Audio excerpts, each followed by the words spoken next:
بسم اللہ الرحمن الرحیم۔ السلام علیکم دوستو، حضرت علی اکبر جن کو دیکھ کر تصویر رسول آنکھوں میں پھر جاتی تھی، 18 برس کی عمر میں عین شباب کا عالم ہے، کمر شکستہ باپ کے سامنے سراپا التجا بن کر عرض گزار ہے، بابا حضور مجھے بھی اجازت مرحمت ہو، میں بھی راہ حق میں سر کٹانے اور آپ پر نثار ہونے کی سعادت حاصل کرنا چاہتا ہوں۔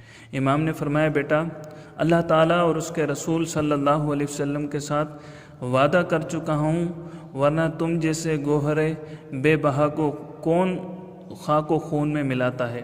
اچھا بیٹا جاؤ، حسین نے بھی آج چھاتی مضبوط کر لی ہے، دیکھتا ہوں کہ آزمائش کی سل کتنی وزنی ہے۔ حضرت علی اکبر نے اپنے ابا جان اور خیمے میں کھڑی ہوئی ستم رسیدہ بیویوں کو سلام کہا اور میدان کارزار کی طرف چلے۔ اس وقت امام پاک اور اہل بیت کی پاک بیویوں اور بچوں پر جو گزری، یقیناً اس پر عرش الہی ہل گیا ہوگا۔ الغرض فوج اعداء کے روبرو تشریف لائے۔ میدان کربلا میں علی کے پوتے نے میان سے شمشیر آبدار نکالی، اس کی چمک سے آنکھیں کھیرا ہو گئیں، زبان سے یہ رجز پڑھا، میں علی اکبر ہوں، حضرت حسین بن علی کا فرزند ہوں، ہم اہل بیت رسول ہیں اور نبی کے بہت زیادہ قرابت دار۔ یاد رکھو میں تمہیں نیزے سے ٹھیک ٹھیک نشانہ بناؤں گا اور اپنے باپ کی حمایت میں وہ تیغ زنی کروں گا جیسی ہاشمی عربی جوانوں کی تیغ زنی ہوتی ہے۔ یہ فرما کر ایک نعرہ مارا اور فرمایا، ظالمو اگر اولاد رسول کے خون کی پیاس ہے تو تم میں سے جو بہادر ہو اسے میدان میں بھیجو، زور بازو حیدر دیکھنا ہو تو میرے مقابل آؤ۔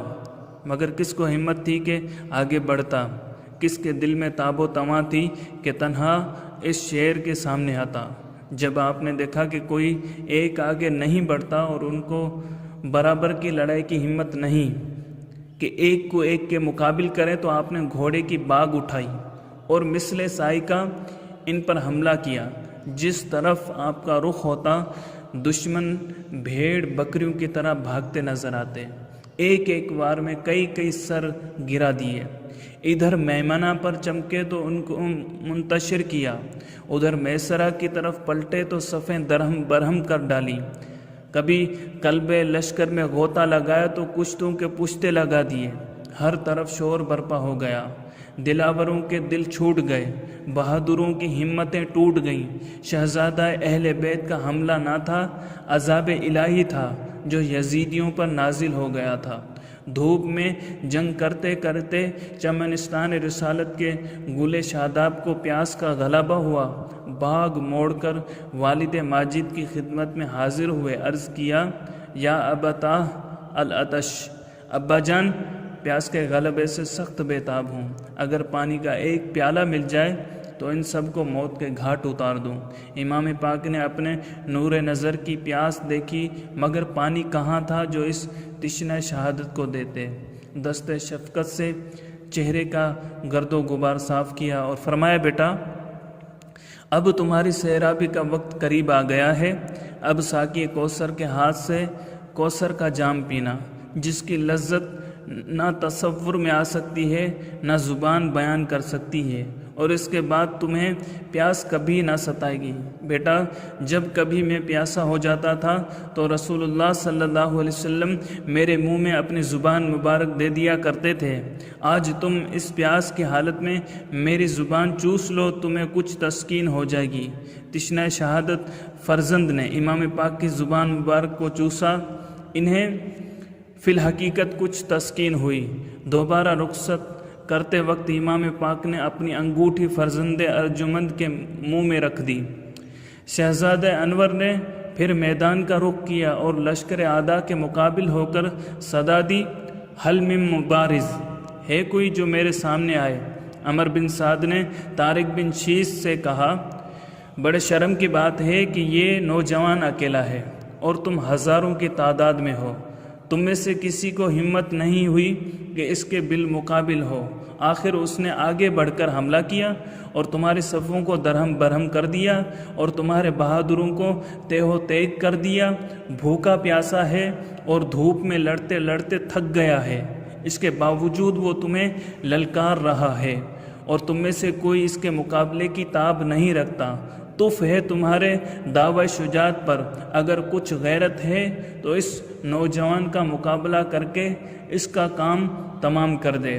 اگر تو نے یہ کام انجام دیا تو میں وعدہ کرتا ہوں کہ تجھ کو موصل کی حکومت دلا دوں گا۔ طارق نے کہا، کہیں ایسا نہ ہو کہ فرزند رسول و اولاد بطول کو قتل کر کے اپنی عاقبت بھی برباد کر لوں اور تو بھی وعدہ پورا نہ کرے۔ ابن سعد نے قسم کھائی اور پختہ قولو قرار کیا۔ اب طارق بدبخت موصل کی حکومت کے لالچ میں گل بستان رسالت کے مقابلے کے لیے نکلا۔ سامنے پہنچتے ہی اس نے ہم شکل نبی پر نیزے کا وار کیا۔ شہزادہ والا تبار نے بکمال ہنرمندی اس کا وار رد فرما کر اس کے سینے پر کینے پر ایک وار نیزے کا ایسا کیا کہ نیزہ سینے سے پار ہو گیا اور وہ گھوڑے سے گر گیا۔ شہزادے نے اس کی لاش کو روند ڈالا۔ یہ دیکھ کر اس کے بیٹے عمر بن طارق نے وفور غصے سے پاگل ہو کر شہزادہ جمیل پر حملہ کر دیا۔ شہزادے نے اس کے حملے سے خود کو بچا کر ایک ہی ضرب حیدری سے اس کو بھی جہنم رسید کر دیا۔ اس کے بعد اس کا دوسرا بیٹا طلحہ بن طارق اپنے باپ اور بھائی کا بدلہ لینے کے لیے شعلہ آتشی بن کر شہزادہ امام پر ٹوٹ پڑا۔ لختے دل حسین نے اس کا مقابلہ کیا اور اس کو بھی خاک و خون میں ملا دیا۔ لشکر اعداء میں حیدر کے شعر کی ایسی ہیبت چھائی کہ سب دم بخود ہو کر رہ گئے۔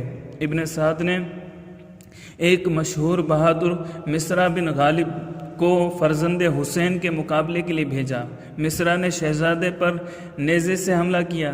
شہزادہ حسین نے تلوار سے نیزے قلم کر کے مصرع کے سر پر تلوار سے ایک ضرب حیدری لگائی کہ مصرع دو ٹکڑے ہو کر گر گیا۔ اب کسی کی ہمت نہیں پڑتی تھی کہ تنہا اس شیر کے مقابل آتا۔ آخر ابن سعد نے محکم بن طفیل بن نوفل کو حکم دیا کہ 1000 سواروں کے ساتھ جگر پارہ بطول علی اکبر پر حملہ کرے۔ چنانچہ وہ اشرار آپ کو چاروں طرف سے گھیر کر حملہ آور ہوئے۔ شہزادہ امام بھی شجاعت و بہادری کی جوہر دکھاتے ہوئے دشمنوں کو ہلاک کر کے خاک و خون میں ملاتے رہے، لیکن چاروں طرف سے چلائے جانے والے نیزوں اور تیروں کے مسلسل حملوں سے آپ سخت زخمی ہو چکے تھے اور زخموں سے خون کے بہہ جانے کی وجہ سے دست و بازوں میں کمزوری محسوس ہونے لگی۔ آپ کے ہاتھ کا سست پڑنا تھا کہ چاروں طرف سے تلواریں پڑنے لگیں اور چمن فاطمہ زہرا کا یہ گل رنگین اپنے خون میں نہا گیا۔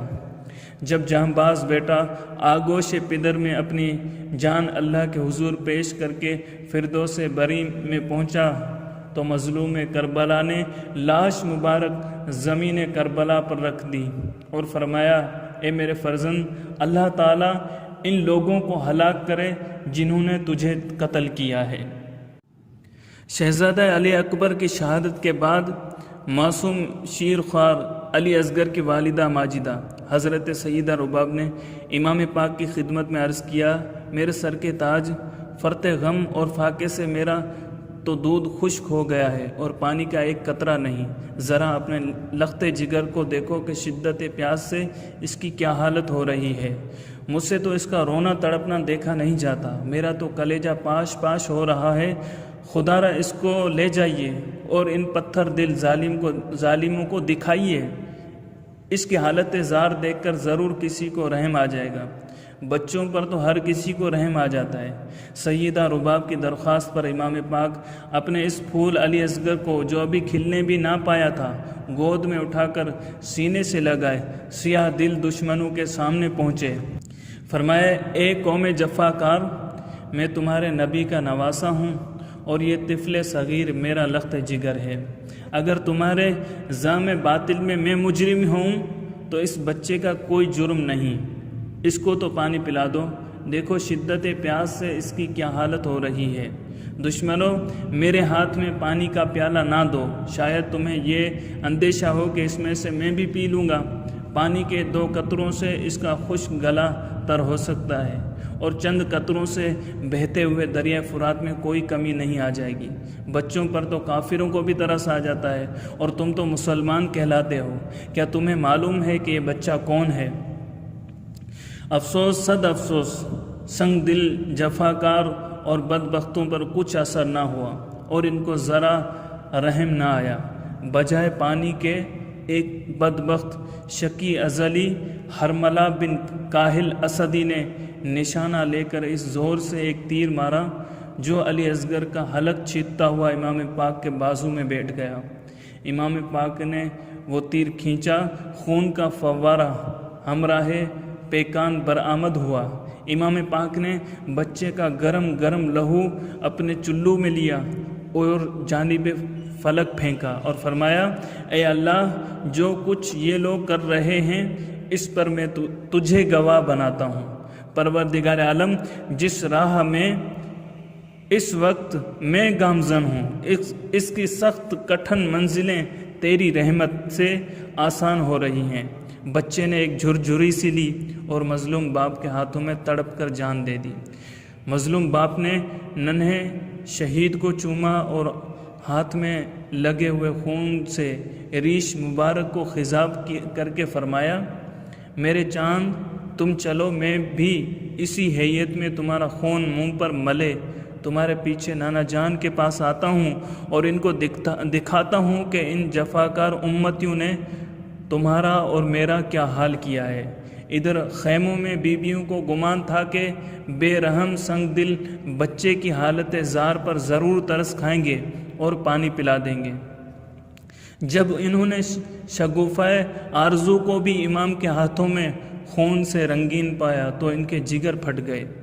امام نے ننھے شہید کو علی اکبر کے پاس لٹا دیا۔ جو ہی ماں نے اپنی گود میں تڑپنے والے کو خاک کربلا پر پرسکون دیکھا تو انہوں نے گمان کیا ہو سکتا ہے معصوم علی اصغر شدت پیاس سے نہیں شوق شہادت میں بے تاب ہوں، اور دوسری طرف وہ بدبخت معصوم علی اصغر کے قتل کو شاید اپنا کارنامہ سمجھ رہے ہوں، مگر 6 ماہ کے اس جنتی پھول نے اپنی جان دے کر یہ بتا دیا کہ لشکر یزید میں شامل بدبخت انسانیت سے بھی عاری ہو گئے تھے اور انہوں نے ظلم و ستم کی انتہا کر دی تھی۔ دوستو، اگر آپ کو ہماری یہ ویڈیو پسند آئی ہے تو لائک کیجئے، کمنٹ کیجئے، اپنے دوستوں کے ساتھ شیئر کیجئے، اور آپ نے ابھی تک ہمارے چینل کو سبسکرائب نہیں کیا تو چینل کو سبسکرائب کر لیجئے تاکہ ہماری ہر نئی آنے والی ویڈیو آپ تک بآسانی پہنچ سکے۔